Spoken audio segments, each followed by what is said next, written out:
Hello, good evening and welcome to Love Talk. I'm James. I'm Helena.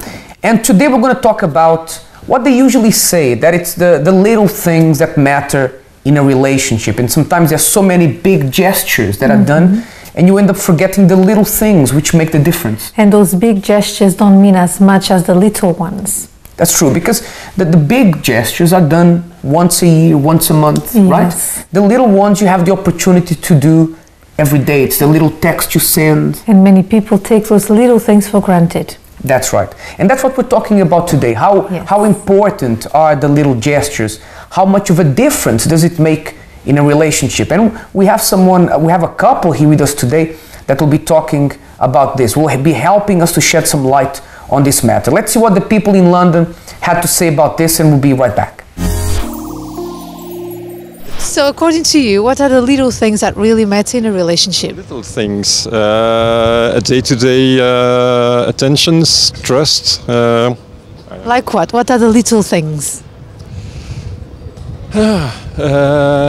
Small attentions, like I don't know, like buying flowers at the end of the day.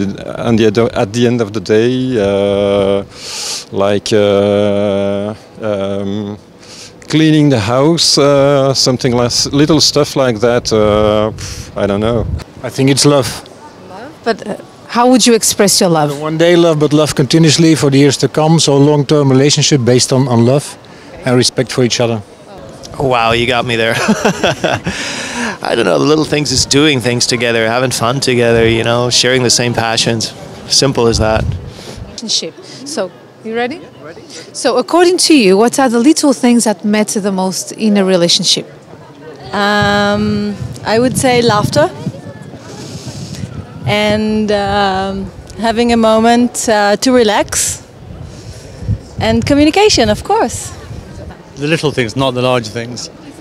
I think it's the comfort, the general small talk every day, and really just having the warmth of someone all the time, without having to go into, great detail. It's just having the, knowing that they're there for you. So yeah. Little things really matter for you. Yes, indeed. Yeah. Thank you very much. Thank you. Hello and welcome back. Here's the thing about relationships. Relationships are measured not in how many huge gestures you make every month or week or year, but they're measured in the little things that we do. And I'll give an example. I think a few weeks ago I came home and I said to Elena, "How was your day?"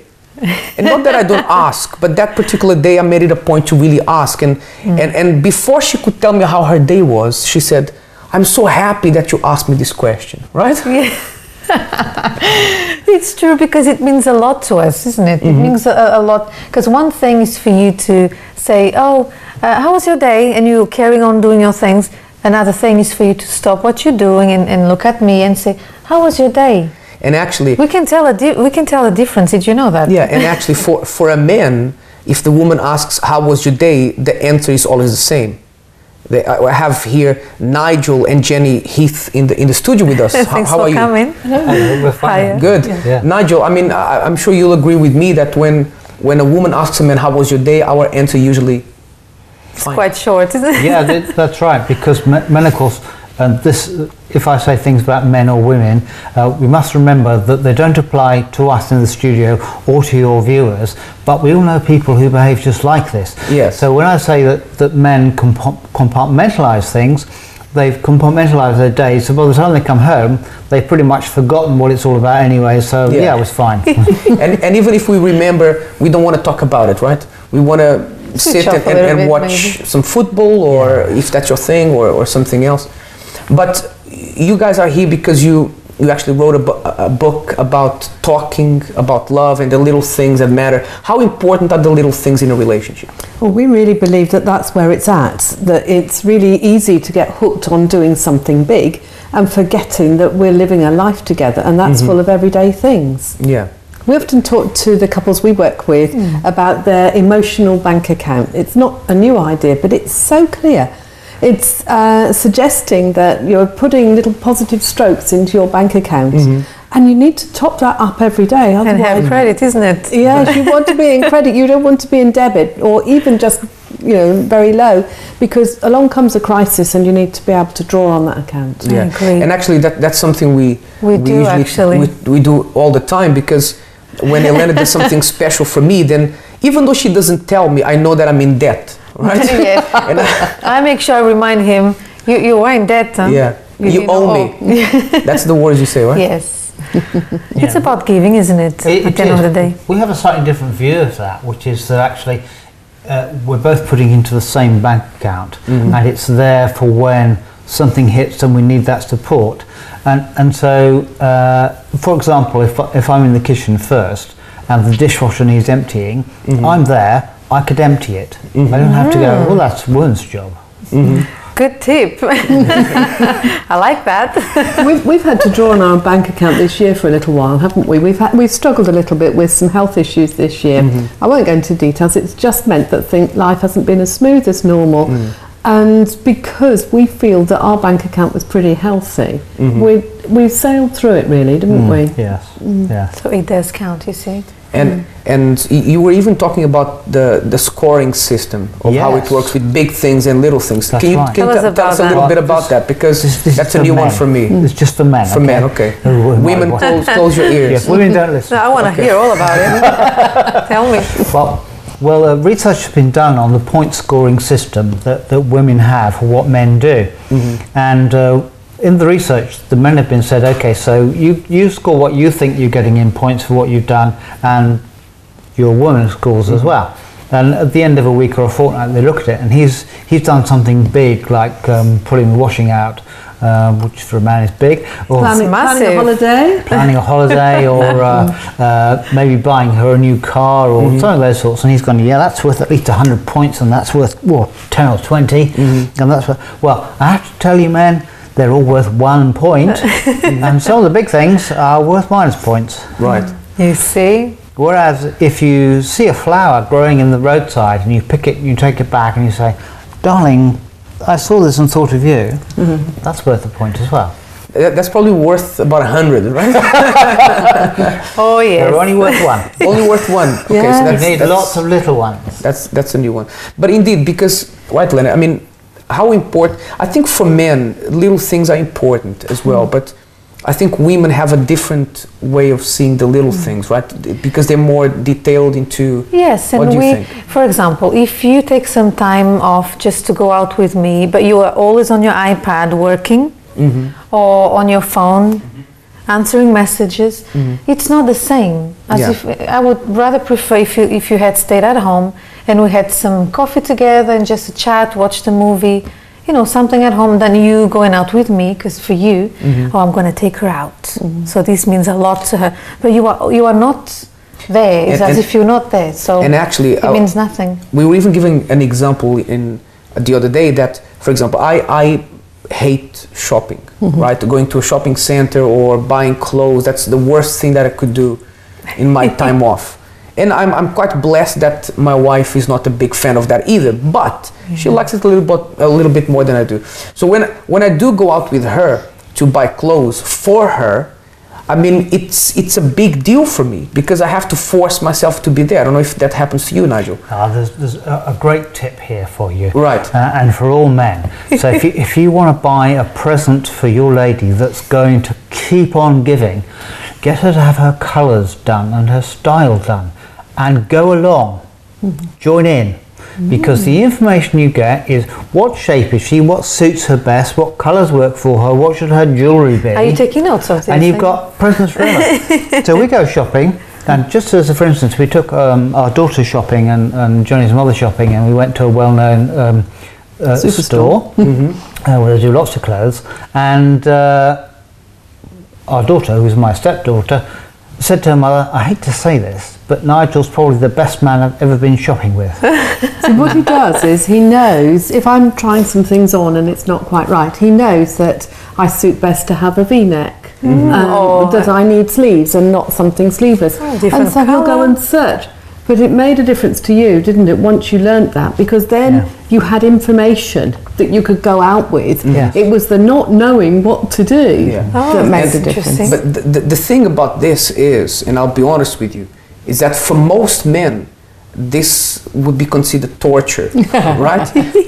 For me, it's torture.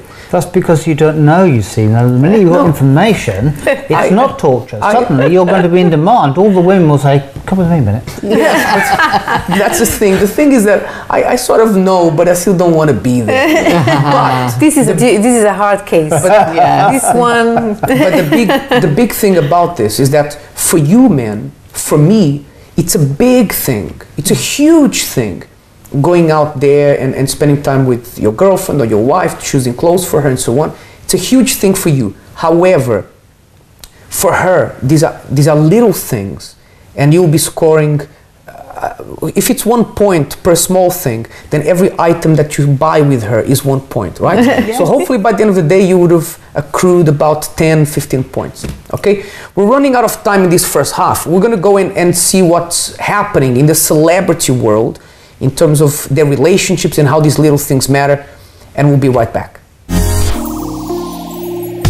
From separation to reconciliation, Kristen Stewart's patience really paid off.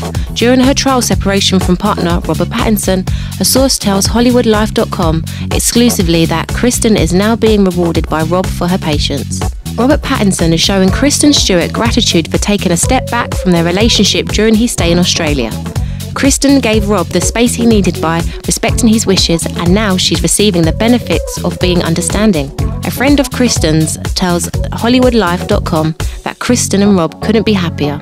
They're getting along wonderfully and really enjoying each other's company. So it seems their romance is blossoming. Miley Cyrus and Liam Hemsworth's relationship woes may be over, as talks may have saved their relationship. A new report claims that the couple is back on track in their love life and their wedding is still on. They sat down and talked it all through.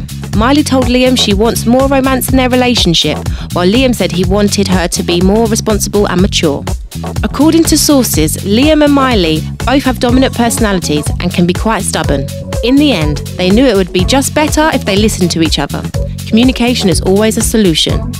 On a lighter note, Fergie, the Black Eyed Peas frontwoman, made an adorable cameo of her husband and Kids' Choice Awards host, Josh Duhamel, in the opening sequence for the show, and she showed off her growing baby bump.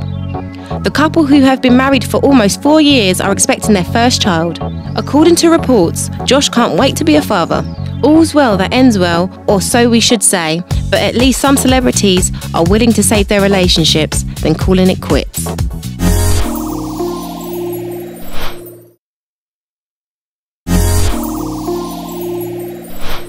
Welcome back. Elena, what are people saying on Facebook about how important the little things are? We posted the following. The little things that matter in a relationship are, and Ricky said, making the other one happy by compromising. Charlotte said, by making each other laugh. Jenny said, by trusting. Although compromising sometimes is a big thing. Right? Making someone laugh is a little thing and it's very important, but compromising sometimes can be something huge. Yeah, but also Hazel said is talking to each other. Simple as that. Yeah. I like her comment. Hazel, well done.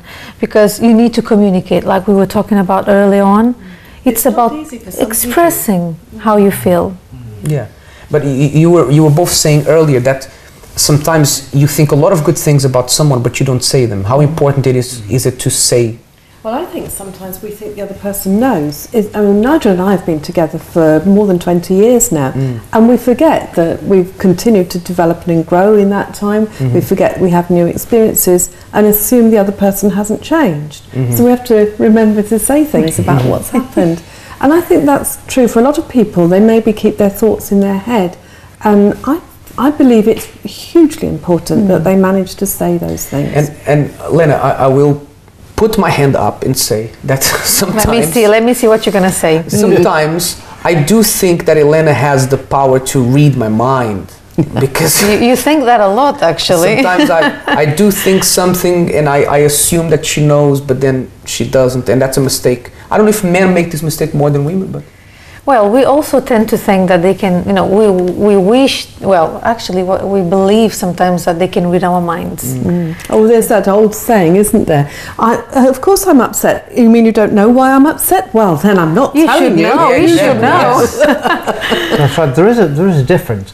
Women can be very subtle in the way they communicate, and men are much less subtle. So the subtle stuff goes whoosh. Exactly. You see, we have a big job in our hands, don't we, Jenny? We do. We have to train them. You see, that's it. We have to have a show just on this: how to train your partner. Yeah. How to speak. But actually, both have to train themselves and each other. But Nigel, do you find that men is it more difficult for men to speak about what they feel, the little things that they feel, than women? It tends to be. Again, it's what we call a genderalization. But certainly in our society in the West, men get separated from their emotional side at the age of about 5, when they discover when they produce something emotional in front of their peers at school, they get ridiculed, teased, beaten up. So they learn very quickly to separate that. So they grow up into what looks like a strapping man, and the ladies go, well, you're pretty good, you know, I'll take you home. And they expect that man to be emotionally intelligent. He's still 5 inside. So men have a lot of growing up to do emotionally, and sometimes they've got the feelings, but they haven't got the linkage with the words that go with it. So that's why prisons are full of men who can't say anything but do that. But you know, this is really true, because when we first got married, my husband, I don't know if he was 5, but I think he was a bit younger than that. It was very difficult for him to say something like how he feels inside about something. And I noticed that in the beginning, so we had to grow together in that aspect. Although relationships, there has to be a balance between you being able to communicate what you want to say effectively without becoming all extremely emotional. There has to be a balance between emotions and communicating what you have within you efficiently, right? But I also believe, yes, but for example, we are all saying here how important it is to talk, to express yourself, your feelings actually towards the other person with little words, little gestures. Imagine those who don't do that. I don't think it's even healthy. I do agree with James though about the balance. We met a lady not long since whose husband doesn't say very much, and it suits their relationship. She's happy with that. And one time she said, I think maybe we should talk about this, the thing that had been troubling both of them. And he looked at her and in a kind and loving way, or perhaps not, he said. And she was happy with that because actually he put the feeling in his words, in that phrase. And sometimes that's right too, but mostly I think we need to say. It's very important that there has to be, you can't be, for example, men, I don't think men and women are different. Men don't have to be extremely emotional. There has to be a balance, but you have to be able to communicate what you want to say, and it's important effectively. By the way, Elena and I went to a Japanese restaurant called Me Love to have an afternoon lunch of sushi. Have a look how it went.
That was a great opportunity for me and Elena to spend time talking, and I want to thank Nigel and Jenny for being here. Yes. And I want you to remember something, whether you are in a relationship or not.